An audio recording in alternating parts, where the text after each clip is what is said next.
Pada mulanya semua kosong tidak berbentuk. Allah yang menciptakan langit dan bumi. Kejadian 1 ayat 1-2 berkata, pada mulanya Allah menciptakan langit dan bumi. Bumi belum berbentuk dan kosong. Gelap gulita menutupi samudera raya dan roh Allah melayang-layang di atas permukaan air.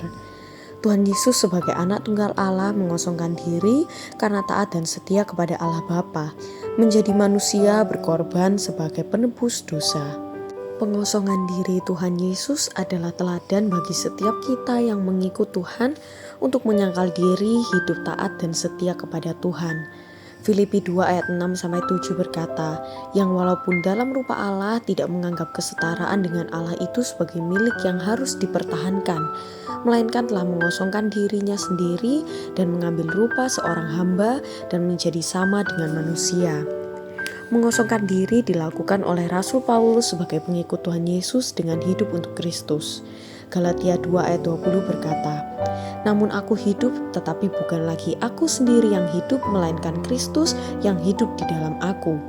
Dan hidupku yang kuhidupi sekarang di dalam daging adalah hidup oleh iman dalam Anak Allah yang telah mengasihi aku dan menyerahkan dirinya untuk aku. Semua awalnya kosong, hanya Tuhan yang tiada awal dan akhir. Keberadaan yang kelihatan langit dan bumi sekarang ini juga akan lenyap pada waktunya. 2 Petrus 3 ayat 10 berkata, tetapi hari Tuhan akan tiba seperti pencuri. Pada hari itu langit akan lenyap dengan gemuruh yang dahsyat dan unsur-unsur dunia akan hangus dalam nyala api, dan bumi dan segala yang ada di atasnya akan hilang lenyap. Semua dari Tuhan dan kembali kepada Tuhan. Di luar Tuhan adalah kebinasaan. Pertobatan adalah kembali hidup menyatu dengan Tuhan sampai kekal. Yohanes 17 ayat 11 berkata, dan aku tidak ada lagi di dalam dunia, tetapi mereka masih ada di dalam dunia dan aku datang kepadamu.